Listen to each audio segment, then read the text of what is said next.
बघा, तुम्ही बघितलं असेल की काही पिकांचे भाव हे आंतरराष्ट्रीय मार्केटवर पण बरेचसे अवलंबून असतात। कपाशीच्या बाबतीमध्ये आपण गेल्या अनेक वर्षापासून ते बघतोय, कारण की आता युक्रेन रशिया हे जे युद्ध सुरू आहे त्याच्यामुळे बरेचसं इंटरनॅशनल मार्केट हे कोलॅप्स झालेलं आहे। तरी सुद्धा ह्या वर्षी सरकारने सीसीआयच्या माध्यमातून राज्यभरामध्ये देशभरामध्ये बरेचसे सीसीआयचे सेंटर ओपन केलेले आहे। आपल्या नंदुरबार जिल्ह्यात पण सीसीआयचे सेंटर असतील की ज्या माध्यमातून बाजार भावापेक्षा सरकार जास्त भावांनी आज कापूस खरेदी करते आणि शेतकऱ्यांना न्याय द्यायचा पूर्णपणे प्रयत्न करते आहे। आणि सरकार शेतकऱ्यांसोबत आहे, आधी सुद्धा होती, आजही आहे। आपण बघू शकतात की केंद्र सरकारच्या माध्यमातून पीएम किसान योजना आहे। जसं केळीचं तुम्ही इथे सांगितलं, तर आज पीएम किसान योजना जी क्रॉप इन्शुरन्स बनानासाठी म्हणजे केळीसाठी आहे, याच्यामध्ये सरकार पूर्णपणे मदत करते आहे शेतकऱ्यांना।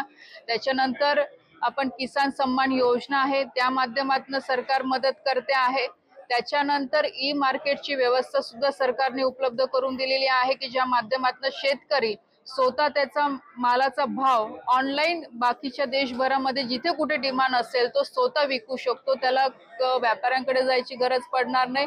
पण मी याच्यात एकच सांगेल की शेतकऱ्यांना पण आता जागृत होण्याची गरज आहे। त्यांना सुद्धा आता जो काही काळ आहे किंवा आपण जे बघतो आहे की बऱ्याचशा गोष्टी टेक्नॉलॉजीच्या माध्यमातून बदललेल्या आहे, तर शेतकऱ्यांना पण त्याच्या सोबत येणं अत्यंत गरजेचं आहे। तर कुठलाही शेतकरी देशामध्ये कुठेही बसून योग्य तो त्याच्या मालाला भाव मिळू शकतो।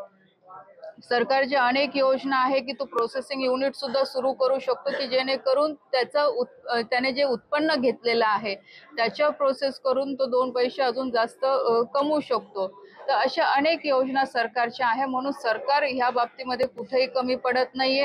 राज्य सरकारच्या धोरणाबद्दल मी सांगेल की आमचं महायुतीचं सरकार राज्यामध्ये म्हणजे आता निवडणुकीच्या पूर्वी सुद्धा शेतकऱ्यांचं कर्ज माफीचा निर्णय सुद्धा आता घेतलेला आहे। वीज बिल माफ केलेलं आहे।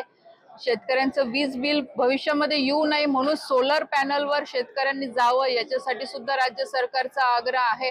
तर राज्य सरकार सुद्धा केंद्र सरकार सोबत मिळून पूर्णपणे प्रयत्न करते आहे की शेतकरी आपल्या देशातला आपल्या राज्यातला कसपणे सक्षम होऊ शकतो, याच्यासाठी पूर्णपणे प्रयत्न सरकारचे चालू आहे। नंदुरबार जिल्ह्यातील किती गावांना याचा फायदा झालेला आहे आणि योजना नेमकी कशी आहे? ही स्वामित्व योजना आदरणीय आपल्या देशाचे प्रधानमंत्री नरेंद्रभाई मोदी यांच्या विचारांनी झालेली आहे। आणि आपण बघितलं असेल की त्यांनी सुद्धा त्यांच्या भाषणातून सांगितलं की आपल्याला 2047 पर्यंत आपला देश हा विकसित भारत करायचा आहे। आणि जर खऱ्या अर्थाने आपण ग्रामीण भागातला विकास करू शकलो तरच आपला देश हा विकसित होऊ शकतो। आणि म्हणून ह्या योजनेची सुरुवात ही ग्रामीण भागापासून केलेली आहे आणि ग्रामीण भागासाठी केलेली आहे।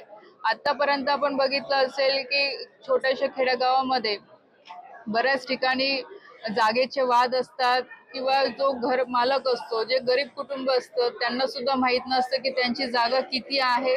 त्या जागेचा त्यांना पाहिजे तसं शासकीय योजनेसाठी किंवा बँकेमधनं लोन मिळण्यासाठी आतापर्यंत कधी त्याचा फायदा झाला नाही। म्हणून केंद्र सरकारच्या माध्यमातून डिजिटल सर्वे, सॅटेलाइटच्या माध्यमातून, ड्रोनच्या माध्यमातून आता हे सर्वे करण्यात येत आहे की ज्या माध्यमातून ग्रामीण भागामध्ये प्रत्येक घराचं मोजणी होणार आहे, त्याची जागा किती आहे, कोणत्या डायमेन्शनला आहे आणि त्या पद्धतीने त्याला प्रॉपर्टी कार्ड मिळणार आहे।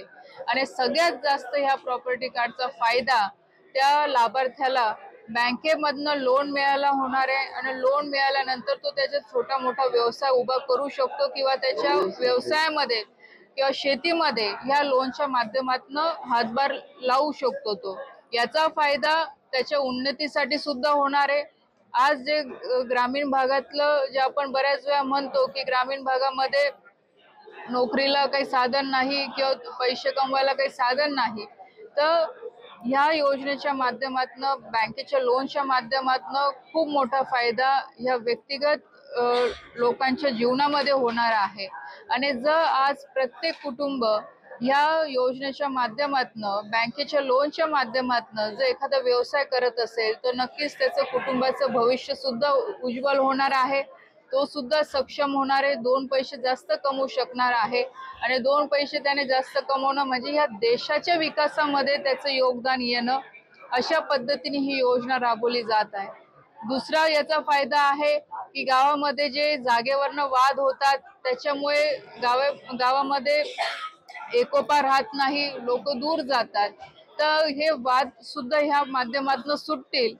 आणि तिसरा फायदा याच्यामध्ये जे बऱ्याच वेळा आपल्याला बघायला मिळतं की बरेच लोक अतिक्रमण करतात आणि जेव्हा गावाचा विकास करायचा असतो, रस्ते बनवायचे असतात, ड्रेनेज सिस्टीम बनवायची असतात, तेव्हा अतिक्रमण असल्यामुळे प्रशासनाला तिथे काम करता येत नाही किंवा कोणी वाईटपणा घ्यायला तिथे तयार होत नाही.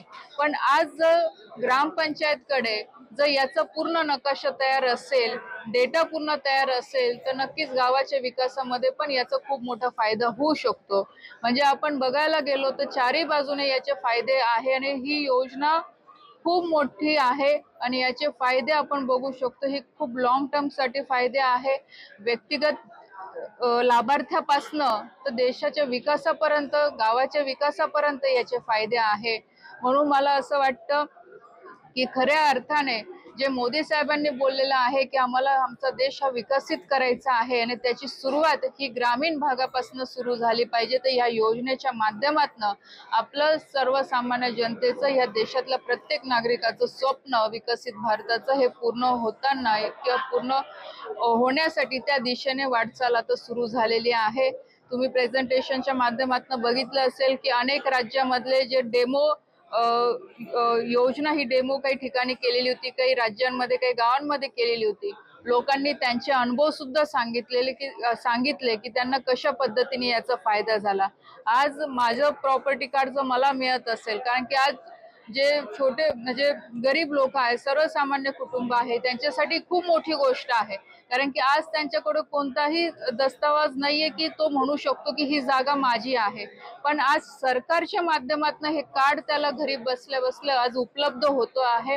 तर याचा खूप मोठा परिणाम आपल्याला भविष्य काळामध्ये चांगल्या सकारात्मक दृष्टिकोनातून आपल्याला दिसायला मिळणार आहे. आणि मला असं वाटतं की आज आपण नंदुरबार जिल्हा आपला आदिवासी जिल्हा म्हणून आपण ओळखला जातो, पण मी आपल्याला खात्रीने सांगते या देशाच्या विकासामध्ये नंदुरबार जिल्ह्याचा पण खूप मोठा वाटा राहणार आहे. आज आपल्या आदिवासी बांधवांना सुद्धा याचा खूप मोठा फायदा होणार आहे, कारण की सगळ्यात जास्त अडचण तर आपल्या ग्रामीण भागामध्ये किंवा आपल्या आदिवासी भागामध्येच आपल्याला बघायला मिळते की लोकांना ते कमी शिकलेले असतं, त्याच्यामुळे त्यांना माहित नसतं की त्यांची जागा कोणती आहे, कुठे आहे. आणि बरेच गावामध्ये भानगडीमुळे ह्या लोकांना दाबलं जातं किंवा त्यांना मागे सरकवलं जातं.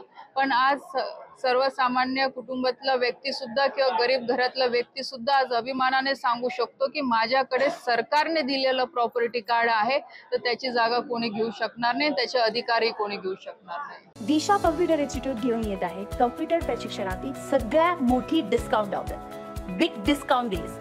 अधिक माहितीसाठी तुमच्या जवळच्या दिशा कॉम्प्युटर इन्स्टिट्यूटच्या शाखेत जाऊन संपर्क करा.